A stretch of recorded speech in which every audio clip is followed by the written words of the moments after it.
Welcome to another episode of Tenali's Tales. Today I bring you a story filled with sharp wit, quick thinking and a splash of humor from the brilliant court jester of Vijayanagara, Tenali Rama. This tale is called Learned Men and the Well. It's a story that shows us how wisdom and cleverness can silence arrogance and win hearts. So sit back, relax and let's step into this witty adventure. The kingdom of Vijayanagara was a jewel of the south. Its palaces glittered in the sun, its bazaars overflowed with silk and spice, and its court brimmed with poets and scholars. Above them all reigned the wise king Krishnadeva Raya, whose fame spread far beyond his borders. Yet whenever scholars spoke of Vijayanagara, one name stood out brighter than the rest: Tenali Rama, the court's jester, poet, whose wit could silence through arrogance like a sword through butter. One season, a group of learned men from distant lands arrived. They wore heavy robes, their nose buried in thick manuscripts, and their voices dripped with pride. "O mighty king," their leader declared, "we have heard much of Vijayanagara's wisdom. We have come to test it. If your court defeats us in knowledge, we will proclaim your land as the seat of true learning. But if we prevail, your kingdom's fame will shrink like smoke in the wind." The challenge weighed on the court. For hours, the visitors posed questions, quoting obscure texts, twisting meanings, and leaving the royal scholars tangled in knots of words. The king frowned, his learned men were faltering. From the corner, Tenali Rama rose, adjusting his turban and grinning mischievously. "Your Majesty," he said, bowing. "Let this fool try.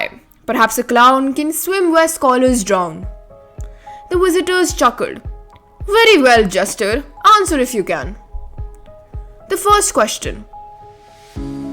One scholar demanded, "Tell us then, how many crows live in this city?" Without a pause, Tenali Rama said, "Exactly 65,321. The court burst into laughter at the absurd precision. The scholar sneered, "And if we count more than that?" "Ah," said Rama, "then some crows are visiting from nearby villages." "And if we count fewer?" "Then some have gone on pilgrimage," Rama replied with mock seriousness. The king slapped his knee in delight. The courtiers laughed till their sides ached. The scholars sat down, defeated by the wit hidden in such simple words. Another scholar stood. "Tell us, Tenali Rama, what is the fruit of wisdom?" Rama bowed slightly. "A guava." The scholar frowned. "Why not the mango, king of fruits?" "Because wisdom, like guava, is available to all who wish to taste it," Rama answered. "If you think it is a mango, then only the privileged few will ever reach it, while the rest gaze longingly at the branches. True wisdom is meant for everyone." The court applauded loudly. The king's eyes gleamed. The leader of the visitors rose, determined to humble Rama. "Listen then to our riddle. There's a well in our land. No rainwater ever enters it. Yet it never dries, no matter how much water is drawn. Explain this if you can." The hall fell silent. The riddle seemed unanswerable. Even the king leaned forward anxiously. Tenali Rama stroked his chin, then smiled. "Ah, I too know of such a well. In fact, it exists not only in your land, but in every city, every village, every home." The scholar frowned. "Well, what well is this?" "The well of knowledge," Rama replied. "The more you draw from it, the more it gives, yet no rain fills it from outside. For true wisdom does not fall from the sky, it springs from within. That is why it never dries." A thunder of applause filled the court. The scholars looked around one another, speechless. But Rama was not finished. He folded his hands respectfully and said, "Great scholars, since you have tested me, allow me to test you with a few questions." They hesitated. Pride forced them to nod. Rama's first question was, "What is heavier than a mountain?" The scholar whispered among themselves. Finally, one said, "Nothing is heavier." "Wrong," Rama said gently. "A promise unkept weighs heavier than a mountain upon the heart." The courtiers murmured in admiration. The king nodded solemnly. Rama's second question. "What is faster than a horse?" A cheetah, one replied. No, Rama said with a smile. A thought. It leaps across the world in an instant.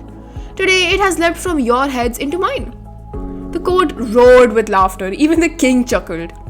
Rama's third question was, what is greater, the sun or the king? The sun, they answered confidently. Rama shook his head. When the sun rises, people shield their eyes, but when my king enters, they uncover their eyes and bow in respect. Clearly, the king is greater. The court erupted in applause, and the king beamed with delight. The visiting scholars, humbled and astonished, could argue no further. They bowed low before the king. Your Majesty, the leader said, we concede. Vijayanagara indeed deserves its fame. And Tenali Rama is not a fool but a well of wit and wisdom itself. The king, brimming with pride, declared, let this be known, true wisdom is not in memorizing scriptures, but in applying understanding with wit. That is the glory of Vijayanagara. The scholars departed quickly, their pride dissolved in laughter and their hearts touched by truth. As for Tenali Rama, he sat back adjusting his turban with a grin. Now, Your Majesty, he said slyly, since I have silenced so many learned men, surely I deserve a reward, perhaps a mango instead of a guava. The king laughed until tears rolled down his cheeks, and the court rang with merriment once more. If you enjoyed this story, don't forget to give it a thumbs up.